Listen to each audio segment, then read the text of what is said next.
Voici la plus grande école secondaire en construction au Québec, l'école secondaire Louis-Philippe Paré à Châteauguay ou LPP pour les intimes. C'est un projet de 467 millions de dollars qui inclut la construction de la nouvelle école, la démolition de l'ancienne école et de l'école professionnelle qui est située juste à côté, l'aménagement d'une salle de spectacle régionale et l'aménagement d'un terrain sportif synthétique.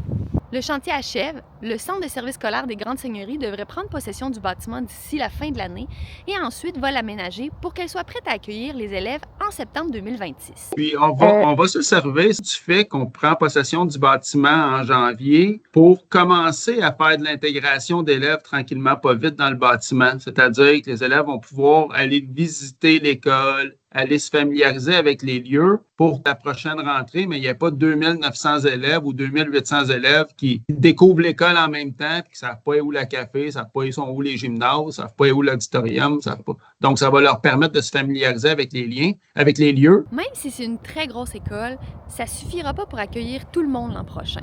Elle a été conçue pour accueillir 2500 élèves, mais en ce moment, il y a 2850 élèves qui fréquentent l'école Louis-Philippe Paré. L'enjeu, c'est que l'école de Mercier aurait dû être livrée en 2027 et ce ne sera pas le cas. Donc, nos bâtiments temporaires qui sont actuellement sur le terrain d'LPP, ceux qui sont à l'arrière de l'école, vont demeurer une fois qu'on va avoir livré l'école. Ce qui veut dire, c'est qu'en septembre prochain, il y a des élèves qui vont demeurer dans les espaces modulaires qui ont été construits au fil des ans autour de l'école pour accueillir tout le monde. Une fois que la nouvelle école sera mise en service, la démolition des deux anciennes écoles commencera et une fois que ça se sera complété, ce sera maintenant au tour de l'aménagement de nouveaux terrains sportifs et aussi d'aires de repos pour les étudiants, donc entre autres des bancs pour que les ados puissent chiller. Vous pouvez lire mon reportage complet sur ce grand projet dans le journal Le Soleil de Châteauguay et pour rester à l'affût des nouvelles locales, abonnez-vous à Ma Vie, Ma Région.